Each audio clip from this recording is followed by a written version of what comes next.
1 Samuel capítulo 17, o verso 45. Esse capítulo é um capítulo bem grande. Nós vamos expor os pontos principais. Davi, porém, disse ao filisteu: Tu vens contra mim com espada e com lança e com escudo. Eu, porém, vou contra ti, em nome do Senhor dos exércitos, o Deus dos exércitos de Israel, a quem tens afrontado. Hoje mesmo o Senhor te entregará nas minhas mãos. No finalzinho do verso 46 diz: E toda a terra saberá que há Deus em Israel. Saberá esta multidão, leiam comigo, igreja, que o Senhor salva, não com espada, nem com lança. A igreja toda comigo. Por quê? Do Senhor é a guerra, e Ele vos entregará em nossas mãos. Irmãos queridos, nós vamos meditar no seguinte tema: vencendo os gigantes. O texto que nós acabamos de ler conta a história que aconteceu com o povo de Israel. Os filisteus estavam afrontando o povo de Deus. E é curioso porque Saul reúne todo o seu exército. E quando vai nessa luta batalhar contra esses filisteus, de repente, irmão, se levanta um gigante, um cara enorme, um guarda-roupa, e afronta o exército de Israel. E é interessante, irmãos, que quando Davi chega naquele acampamento, Saul tinha escolhido alguns homens para poder guerrear, para poder lutar. E Davi, um jovem pastor de ovelhas, a pedido de seu pai, ia no acampamento levar um lanche para os seus irmãos. Quando Davi chega naquele acampamento, ele escuta o que está acontecendo, se dispõe então a enfrentar o gigante, o enfrenta e o vence. Então eu quero compartilhar com vocês nessa manhã lições espirituais nessa história aqui. Meus irmãos queridos, é um fato incontroverso que todos nós temos gigantes. Todos nós lutamos, temos uma grande luta em nossa vida, enfrentamos gigantes. Para alguns o gigante pode ser uma doença, para outros o gigante pode ser talvez um problema no trabalho, pode ser uma circunstância na sua vida. Talvez você, desbravador, enfrenta um gigante talvez na sua escola, talvez um gigante dentro de casa. E hoje, em nome de Jesus, você sairá dessa igreja mais que vencedor, porque Jesus é com você. Alguns gigantes estão fora de nós, outros nós criamos no laboratório do medo. Alguns gigantes se levantam para enfraquecer a nossa fé. Alguns se levantam como fantasmas para tentar nos derrubar. Isso me leva a pensar no que alguém disse com muita propriedade: os vencedores de gigantes, eles não nascem, eles são feitos. Um grande cientista conhecido mundialmente, o cientista de Ohio, Thomas Alva Edison, ele diz que as nossas vitórias são construídas de 10% de inspiração e 90% de transpiração. Os vencedores de gigantes são aqueles que são determinados a vencer, apesar de serem fracos, porque confiam no Deus onipotente.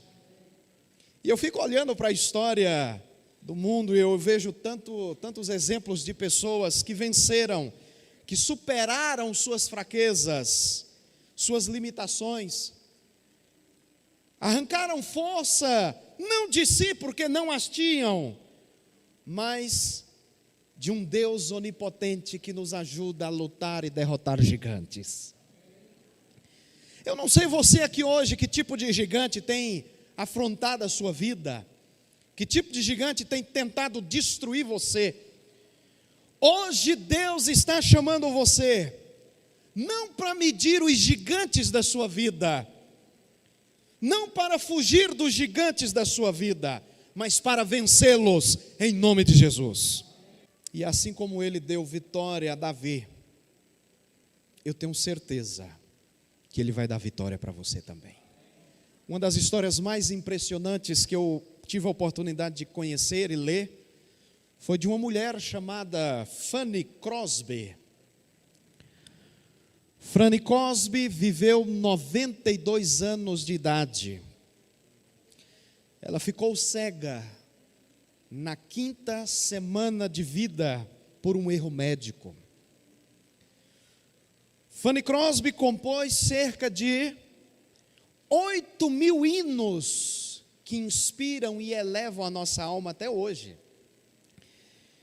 Apesar de cega, Fanny Crosby sabia quase todo o Novo Testamento de cor.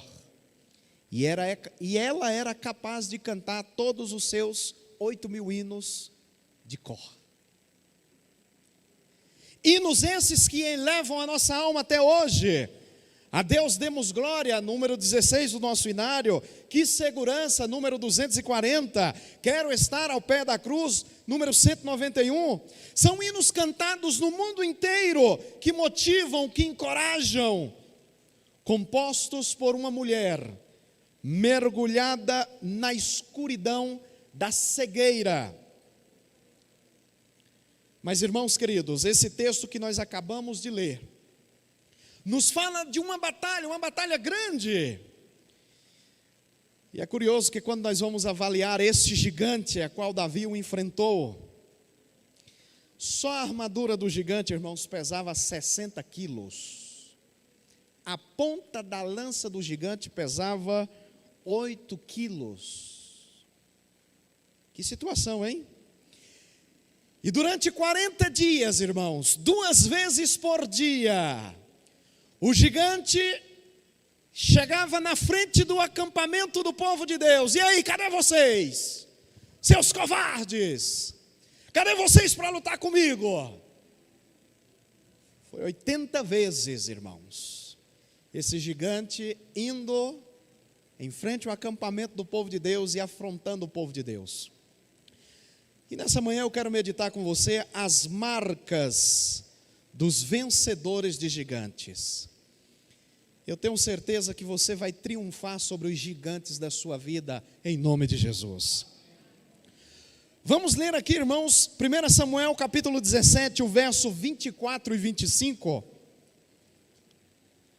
É curioso o texto, irmãos. Primeira marca de um vencedor. Um vencedor de gigantes não escuta vozes pessimistas. Acompanhe comigo a leitura, verso 24 e 25 de 1 Samuel 17. Todos os israelitas, vendo aquele homem, fugiam diante dele, temiam grandemente e diziam uns aos outros: vocês viram aquele homem que subiu? Irmãos queridos, aqui nós vemos as pessoas pessimistas. Quem pode enfrentar aquele gigante? É grande demais, é muito poderoso. Nós não vamos dar conta de destruir aquele gigante. É bem verdade, irmãos, que há gente pessimista para tudo quanto é lado. E os pessimistas, eles crescem ao nosso redor como cogumelos. Talvez você já passou por alguma situação onde algum pessimista falou para você: você não vai vencer, você não vai conseguir chegar lá, a sua causa é perdida. Quem nunca enfrentou um gigante vai dizer para você que os gigantes não caem.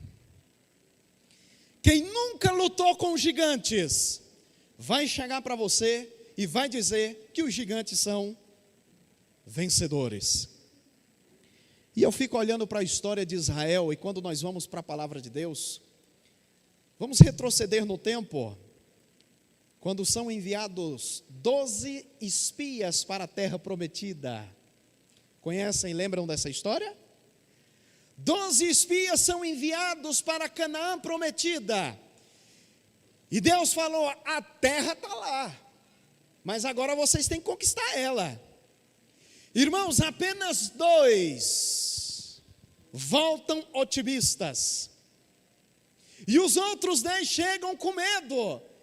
É difícil demais aquela terra. Ela nunca vai ser nossa.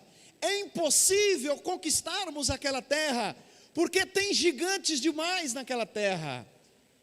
E aos nossos olhos eles são como gafanhotos. Não dê ouvidos aos pessimistas, porque se você der ouvidos aos pessimistas, você não vai para frente.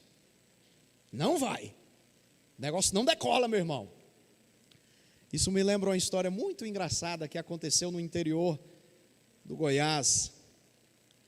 Um senhorzinho montou uma barraquinha de lanches na beira da estrada. E começou a vender lanches na beira da estrada.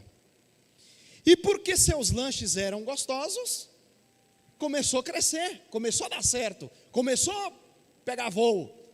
E daquela barraquinha ele montou um stand. E daquele trailer ele montou, irmãos, uma mercearia. Começou a prosperar. E ele mandou uma carta para o seu filho que estudava na cidade. E ele custeava os estudos do filho com esse trabalho. E ele mandou uma carta para o filho todo otimista: filho, meus negócios estão dando certo. Eu estou investindo, as coisas estão melhorando para mim, eu estou prosperando, está dando tudo certo, meu filho. E aí o filho mandou uma carta resposta para o pai: ô pai, o senhor não lê jornal não? O senhor não assiste jornal? O senhor não está escutando rádio, pai? Pai, é uma péssima hora para fazer investimento, pai. Pai, não é o momento certo para fazer investimento. E aí então, o pai escreveu uma outra carta, né? Meu filho é sabido, mora na cidade, meu filho tem razão, então eu vou parar de fazer investimento. Irmãos, o pai faliu. Se você escutar as vozes do pessimismo, você vai falir. Se você escutar os pessimistas, a crise vai lhe pegar. Não escute as vozes dos pessimistas.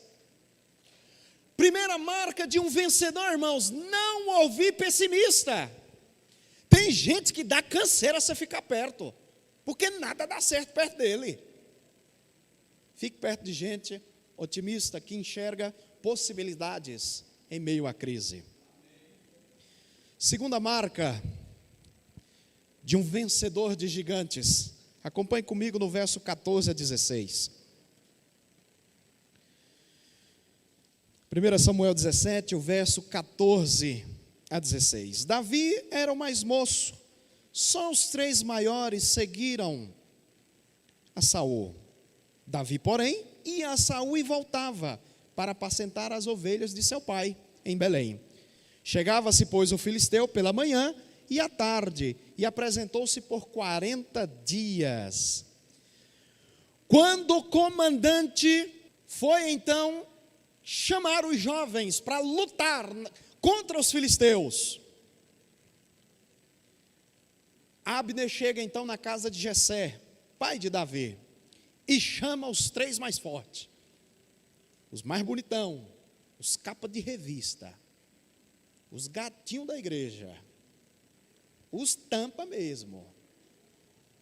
Eu vou chamar esses aqui porque esses aqui são os caras que vão dar conta do recado. Segunda marca de um vencedor de gigantes. Um vencedor de gigantes é alguém que não supervaloriza as dificuldades do hoje, mas olha para as possibilidades do amanhã. Abner chegou na casa de Jessé e falou: dá os 3 garotos aí, os mais fortes, os mais fortes mesmo, os caras. Abner talvez poderia ter pensado: não, vamos deixar Davi para lá. Davi é fraquinho. Davi é pastor de ovelha, vamos deixar para lá. Vamos deixar Davi cuidar das ovelhinhas do pai dele no deserto. Irmãos,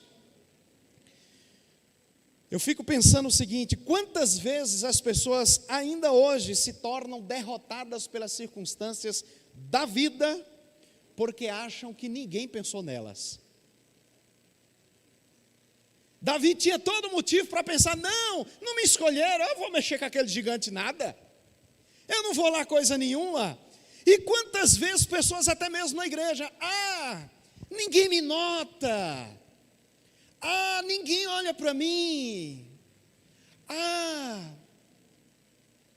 eu não prosperei na vida porque meus pais não me pagaram uma escola particular, sempre estudei em escola pública, e fica só reclamando, e não fazem nada. Quantas pessoas no mundo aí fora vivem chorando, reclamando: eu não venci porque não tive oportunidade. Deixa-me falar uma coisa para você: as pessoas que mais triunfaram no mundo não nasceram num berço de ouro. Isso me lembra, eu gosto muito de ler biografias, porque quando você lê uma biografia de alguém, você aprende em poucas horas o que o sujeito levou para aprender uma vida inteira. É muito bom ler histórias de vidas de pessoas. Tem um personagem, irmãos, que me chama muita atenção. Ele morava no interior de Minas. Sua mãe era uma professora da rede pública, e com seu salário de professora não tinha condições de bancar os estudos dele. Seu pai morrera quando ele ainda era bem pequeno.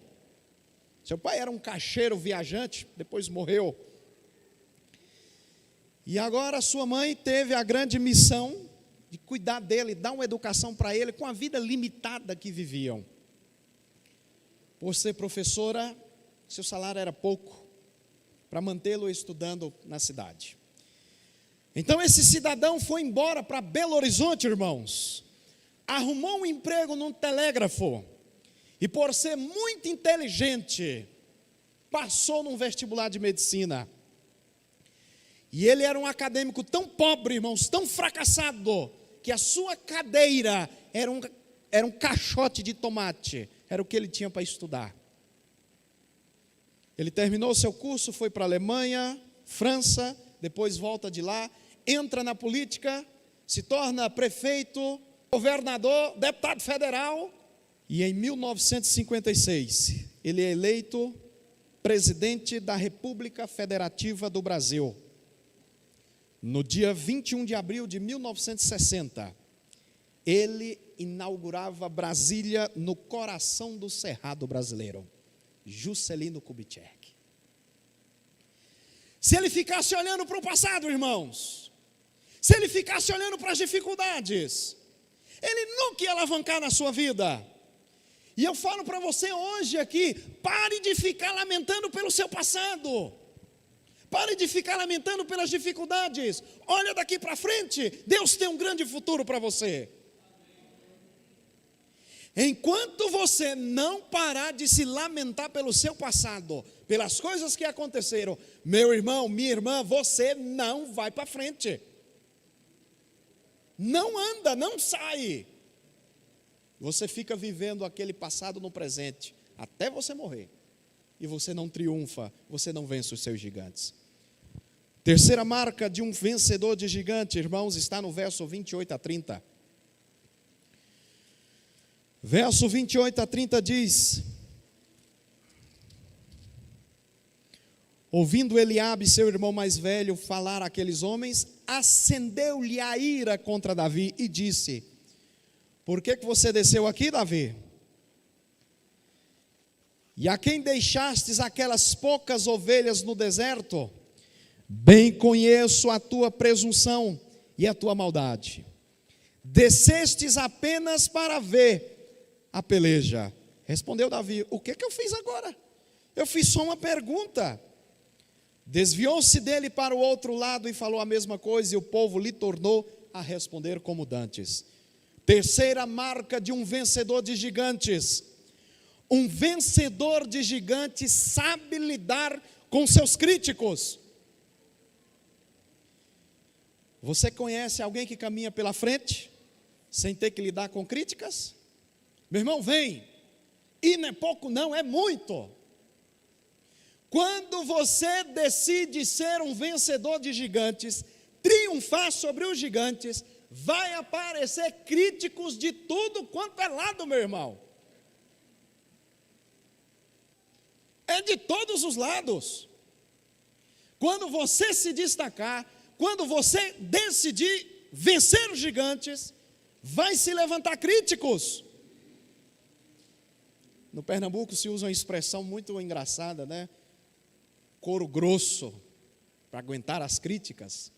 Um vencedor de gigantes tem que ter o couro grosso, das costas grosso, para aguentar críticas. Aqui, irmãos, Davi enfrenta uma crítica de uma pessoa de dentro da casa dele, o irmão. E aqui, irmãos, não é uma crítica de um amigo que quer te ajudar. Aqui, irmãos, não é uma crítica construtiva. E eu quero falar um negócio para você. Não aceite críticas construtivas de quem nunca construiu nada em você. E a crítica, essa crítica aqui, irmãos, ela doía. Por que uma crítica dói? Por que essa crítica aqui doeu? A crítica dói quando ela vem das pessoas que deveriam estar do nosso lado e estão contra nós. Irmãos, é incrível porque quem está criticando Davi? Quem é que está criticando Davi aqui? O irmão dele, Eliabe, o mais velho, era para estar do lado dele. E é curioso, irmãos, que não tem nada mais devastador do que aqueles que deveriam estar do nosso lado, são os que às vezes estão contra nós. E é triste ver, porque às vezes na igreja, na sociedade, na família, era para estarmos unidos. E às vezes a gente une forças para criticar aqueles que querem ser vencedores de gigante. Ponto B, a crítica dói mais quando vem daqueles que nos conhecem há muito tempo. Eliabe era irmão mais velho de Davi, viu Davi crescer, conhecia o caráter de Davi. Irmãos, mas o crítico, ele não se importa, ele não se inquieta com seus defeitos. O crítico fica perturbado com suas virtudes. O crítico não está com raiva de você, não está criticando você, não é por causa dos seus defeitos, ele não perde tempo com isso. O crítico quer perder tempo falando das suas virtudes. Ele arruma uma forma de falar mal das suas virtudes. Ponto C, a crítica dói mais quando ela é contínua. Acompanhe comigo aí o verso 29. Respondeu Davi: o que eu fiz agora? Eu fiz somente uma pergunta. O que Davi está querendo falar, irmãos? Mas de novo, meu irmão, de novo você vem com essa crítica. Aqui dá a entender que o irmão ficava massacrando ele, né? A crítica dói mais quando ela vem envelopada com destempero emocional. No verso 28 diz que acendeu-se a ira do irmão de Davi. Por quê? Por que, irmão, que acendeu a ira? É simples, é só você voltar um capítulo depois na sua casa e você ler. Que quando o profeta Samuel foi na casa de Jessé para escolher o rei de Israel, que escolheu Davi, antes foi mais ou menos assim. O profeta Samuel chegou e falou: eu vim aqui ungir o rei de Israel. Aí o pai manda chamar os grandão, os bonitão, os capa de revista, os guarda-roupa. Quando o profeta Samuel vai ungir, Deus fala: ei, profeta, não é isso aí não. esse aí é covarde. Esse não, profeta. Também não, profeta. E o profeta foi tentando, irmãos. Até que ele percebeu, cadê o mais moço? Esse negócio estava mal resolvido dentro da casa de Jessé. O irmão mais velho estava com esse problema aí, porque não foi escolhido. Porque Deus vê o que, irmãos? O coração. Por mais que talvez as pessoas não acreditem em você, por mais que talvez dentro da igreja não acreditem no seu potencial, há um Deus no céu que olha seu coração e sabe que você pode ser um vencedor de gigantes. Talvez você sente que você não tem prestígio dentro de casa. Talvez você sente que você não tem prestígio no seu trabalho. Você não tem valor, você não tem nada. Mas há um Deus no céu que sonda e conhece o seu coração, e Ele dará forças do alto para você vencer os gigantes. Quando é que a crítica dói mais, irmãos? Quando vem daqueles que têm a síndrome de Deus. Vocês sabem o que é isso? Síndrome de Deus? Olha o que o irmão falou aí, ó. Viu? Acompanhe comigo aí a leitura, ó. Síndrome de Deus. Verso 28. Ouvindo Eliabe, seu irmão mais velho, falar àqueles homens, acendeu-lhe a ira. Por que você desceu aqui, Davi? A quem você deixou as ovelhas? Eu conheço, Davi, a tua presunção e a tua maldade, Davi. Você veio aqui só para tirar onda da gente. Síndrome de Deus. O irmão dele estava querendo dizer que conhecia o coração dele. Por que você veio aqui, Davi? Você veio aqui nos humilhar, Davi? Tá bom, o profeta já ungiu você, e aí como se não bastasse, agora você vem humilhar a gente aqui, Davi. Você vem com esse coração cheio de maldade, Davi. Aí Davi, mas irmão, o que eu fiz agora? Síndrome de Deus. O irmão de Davi se assenta na cadeira de Deus e diz o que Davi estava pensando. Quando é que a crítica dói mais, irmãos? A crítica dói mais quando ela visa humilhar você em público. Olha o que o irmão falou aqui, ó. Davi, aonde está aquelas poucas ovelhas que você deixou no deserto? O irmão humilhando em público. Você é um simples criador de ovelhas, Davi, sai fora daqui. Vai cuidar das ovelhas lá, deixa a gente aqui. A crítica dói mais quando ela visa humilhar você em público. Por isso Davi tem uma única atitude, que está no verso 30. Desviou-se dele por outro lado. Irmãos queridos, não perca tempo com seus críticos. Eles vão minar as suas energias. Eles vão tirar seu apetite. Quando você gasta energia prestando atenção nos seus críticos, você perde o foco. Quando você gasta energia tentando debater com seus críticos, se justificar, você vai perder o foco, você vai perder tempo, você vai perder sono, você vai perder apetite. Não perca tempo com seus críticos, se desvie deles. Quarta marca de um vencedor de gigantes: ele se especializa no que faz. Quando Saul percebe que Davi tinha coragem de enfrentar o Golias, Saul imediatamente prepara uma roupa, um uniforme de guerra. Olha, filho, você não quer desistir dessa missão suicida, não? Porque assim, quando você decidir fazer alguma coisa, vai aparecer gente tentando destraviar você do seu foco. Ô filho, não está escrito, mas pressuponho. Filho, desiste disso aí. Isso é uma missão suicida. Você vai morrer.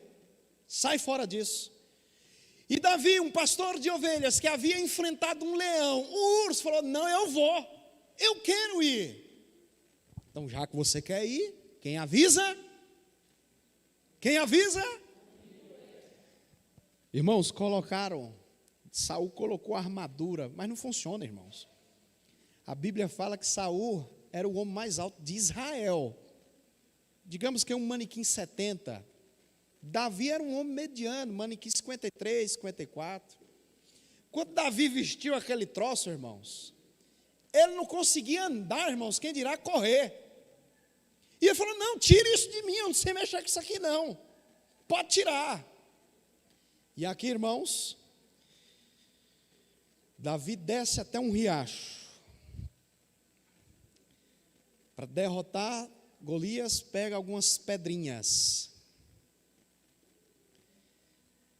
E ali, irmãos, ele vai na direção do gigante. Sabe qual é a lição espiritual que eu aprendo disso? Davi poderia ter pensado assim, não, eu não vou com essa armadura aí não, porque eu não sei mexer com isso. Mas nisso aqui eu sou doutor. Nisso aqui eu sou especialista. Isso me lembra, irmãos, a história antes de Henry Ford. Só rico tinha carro. Só rico. Depois que Henry Ford montou a fábrica, algumas pessoas começaram a possuir carro. Então, ele, para montar a sua fábrica, ele contratou algumas pessoas e contratou o melhor engenheiro da época para ajudar na montagem da eletricidade ali da sua fábrica. E é curioso, irmãos, que Henry Ford procurou um homem chamado Charles Stedman, um anão, corpo retorcido, mas um dos melhores engenheiros da história e da época. E então montou a fábrica de Henry Ford. E a história diz, irmãos, que a fábrica deu uma pane e ficou uma semana parada, prejuízo. A fábrica parou. E vinha gente, mexia, emendava fio, mexia ali, mexia lá, e não resolvia o problema. E Henry Ford falou, eu já sei quem é que vai resolver esse problema. Charles Stedman. Mandou chamar um engenheiro. Irmãos, com menos de uma hora, o camarada botou a fábrica para funcionar. Menos de uma hora. E aí, Charles Stedman mandou a nota, $10.000. O conserto desse feito aí. Henry Ford mandou um memorando preocupado. Mas por que você está me cobrando $10.000 por menos de uma hora trabalhado? Sabe qual foi a resposta dele? Pelo tempo gasto operando suas máquinas para colocar a sua empresa funcionando, $100. E pelo conhecimento específico para voltar a sua fábrica a funcionar, $9.900, total $10.000. Irmãos, Henry Ford pagou a conta e não falou mais nada, estava diante de um especialista. Davi era especialista, irmãos. Davi era especialista no que estava fazendo, estava com as fundas na mão e pedra, irmãos. Aquilo na mão dele era como torpedo, míssil, nos dias de hoje. Davi deve ter olhado e falado assim, não, acertar a testa de um gigante, menino, eu com isso aqui eu acerto um fio de cabelo, quem dirá a testa de um gigante. Mas eu vou lá. Talvez você ache que você não tem muita coisa para poder começar a fazer. Esse pouco que você tem nas mãos de Deus vai te fazer vencer gigantes. 5 pedras foi suficiente para derrubar um gigante. Talvez você olhe e fale assim, quando eu me formar, talvez se eu conseguir estudar numa escola melhor, eu consigo passar naquele vestibular, talvez se eu conseguir fazer isso, eu vou fazer aquilo. Aí você fica colocando um monte de si. Meus irmãos, entendam, o pouco nas mãos de Deus é suficiente para fazer você ser um vencedor de gigante. Com 5 pedras foi derrubado um gigante. Com 5 pães e 2 peixinhos foi alimentada uma multidão. Um cajado foi o suficiente para abrir o mar. As pequenas coisas nas mãos do Onipotente se tornam grandes. 5ª marca de um vencedor de gigantes é aquele que reconhece que a sua vitória vem de Deus. Quem tem preparo é Davi, irmãos. Quem prepara as pedras é Davi. Quem joga as pedras é Davi. Quem corre atrás do gigante é Davi. Mas a vitória vem de Deus. Nós somos instrumentos nas mãos de Deus e tudo vem de Deus. Para você vencer, você tem que trabalhar. Tem que acordar cedo. Tem que estudar. Tem que correr. Tem que lutar. Mas a vitória vem de Deus. Sexta marca de um vencedor de gigantes está no verso 48. E nós já caminhamos para o final aqui.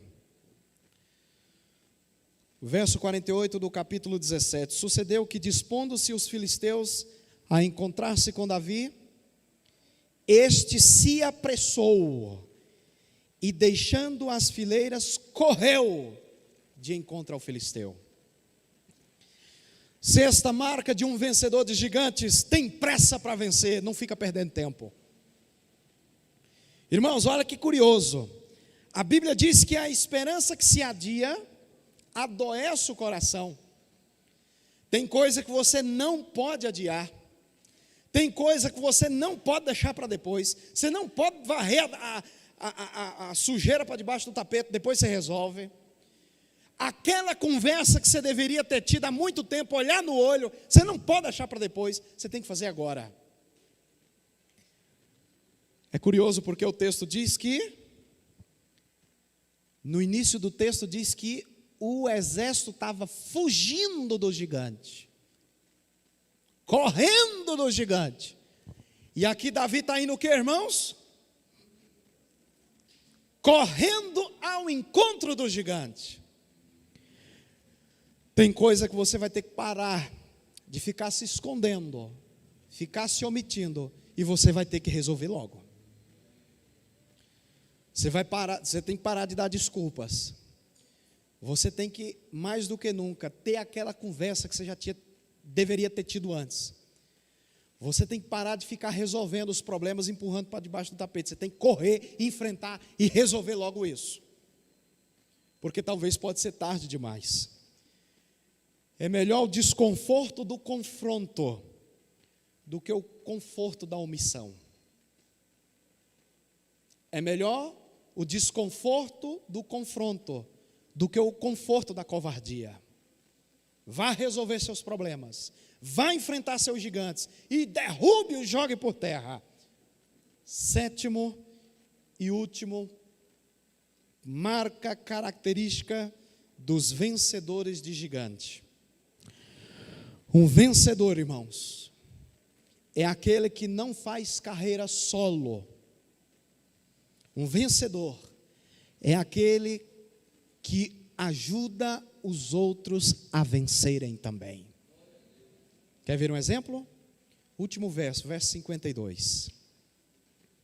Então, os homens de Israel e de Judá se levantaram e jubilaram e perseguiram os filisteus até Gate, até as portas de Ecrón, e caíram filisteus feridos pelo caminho de Saarim até Gate e Ecrón. Irmãos queridos, quando o exército covarde de Saul viu que um menino derrubara o gigante que havia ameaçado eles, o exército tomou ânimo, tomou força e foi pelejar contra os filisteus. Um vencedor de gigantes não é aquele que faz carreira solo. Um vencedor de gigantes é aquele que ajuda os outros a vencerem também. Davi não só queria vencer sozinho, mas motivou os outros a vencerem também. Porque Davi não queria as glórias para si. Davi não queria levar o mérito sozinho. Quem é vencedor de gigantes quer que os outros vençam também. E se alegram quando os outros vencem. Aqui, irmãos, nós temos um princípio muito grande. Você olha para a igreja, às vezes nós olhamos um irmão triste na fé, está caindo, está em pecado, um irmão que está desfalecendo na fé, e nós temos a missão de fazer com que esse irmão seja um vencedor e levantar esse irmão também. Quantas vezes você já olhou aqui na nave da igreja e você viu que alguém enfrenta alguma dificuldade? E você, como tem sido um vencedor na sua vida espiritual, você também pode ajudar outros a vencerem. Porque um vencedor de gigantes não faz carreira solo, ajuda outros a vencerem também. Há muito tempo atrás, irmãos, nas Olimpíadas de Seattle, Paralimpíadas de Seattle, o jogo mais esperado da Olimpíada, a corrida mais esperada, seria uma corrida que havia muitas pessoas deficientes que haviam se preparado para correr naquela batalha. As lentes do mundo se voltaram para aquela corrida. Então foi dada a largada. E uma deficiente, quase se aproximando no final da chegada, ia vencer, irmãos. De repente tropeçou e caiu. A que vinha atrás tinha todos os motivos para falar: agora é minha chance, agora é minha oportunidade, é agora que eu vou vencer. Ela parou, levantou a que estava em primeiro lugar, que estava quase chegando, e as outras que vinham atrás, observando a cena, se uniu, pegou nas mãos e, quebrando todos os protocolos, todas chegaram na linha de chegada, arrancando aplauso do mundo inteiro por uma belíssima atitude. Eu não sei o que tem sido o gigante na sua vida. Para alguns, talvez aqui, nessa manhã, o gigante tem sido um relacionamento estremecido dentro de casa.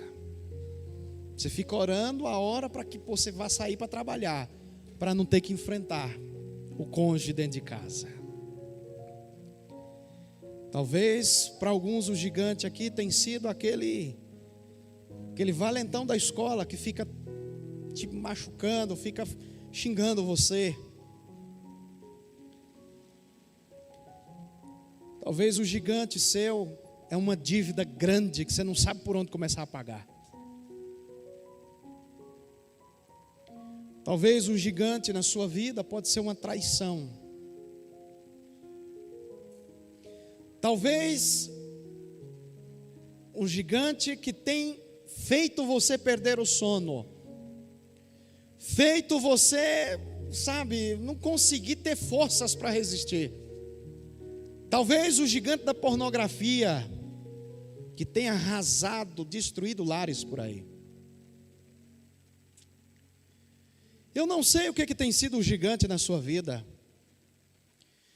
Talvez a influência das más amizades. As pessoas estão te aconselhando: não anda com essa pessoa. As pessoas estão falando: não vai por esse caminho. Fulano não é uma pessoa legal para você estar andando. E você mesmo assim, você insiste. Eu não sei o que é o gigante na sua vida, meu irmão. Eu não sei o que está nos mais profundos lugares do seu coração.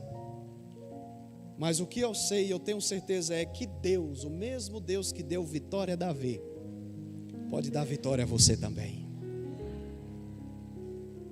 Talvez quando você cruzar aquelas portas, você vai ter que enfrentar um gigante. Chegou o seu momento. Hoje é o seu dia de enfrentar gigantes. Não deixa para depois. Não faça como os covardes de Saul. Enquanto os covardes estavam correndo do gigante, o jovem Davi foi enfrentar o gigante. E depois que enfrentou, cortou, irmãos, o mal pela raiz. Sabe qual é outro princípio bíblico que eu aprendo? O que foi que Davi fez? Pegou a espada de Golias. Eu imagino, irmãos, que ele não dá. Eu penso, né? Acho que ele não dava quando ele levantar aquela espada. Devia ser muito grande. E com a espada do próprio Golias, Davi cortou a cabeça dele. Chegou o momento hoje de você cortar o mal pela raiz na sua vida. Não basta só enfrentar e vencer o gigante, tem que cortar o mal pela raiz. Você vai ter que tomar uma decisão na sua vida, de deixar de lado aquela amizade que não influencia você para coisas boas. Você vai ter que tomar uma decisão na sua vida, de talvez, em um exemplo mais extremo, de abandonar aquele emprego que só traz inferno para a sua vida, que você não serve ao Senhor, você não consegue desenvolver os princípios do Senhor. Talvez eu esteja falando para algum visitante aqui nessa manhã, que quer servir a Deus, que quer guardar o sábado, que quer ser um servo fiel de Deus, mas tem um gigante, e o meu emprego, eu vou fazer o quê? Jesus vai ajudar você. Mas você tem que dar o primeiro passo. Para você atravessar o mar, você tem que colocar o pé na água, senão ela não vai abrir. Deus quer abrir o mar para você, mas antes você precisa crer. Lembre-se, as lutas da vida vamos ter que lutar, mas a vitória provém do nosso Deus. Somente aqueles que querem ser vencedores de gigante hoje, para a honra e glória do Senhor. Quantos nessa manhã querem falar, eu quero vencer os gigantes? Você que está no YouTube aí, escreve nos comentários, pela graça de Deus, serei vencedor de gigantes. Escreve aí nos comentários, eu sou vencedor de gigantes, eu quero ser vencedor de gigantes. E eu tenho certeza que o Deus do céu, o mesmo Deus que fez aquelas pedras virarem balas, mísseis, vai atuar na sua vida também.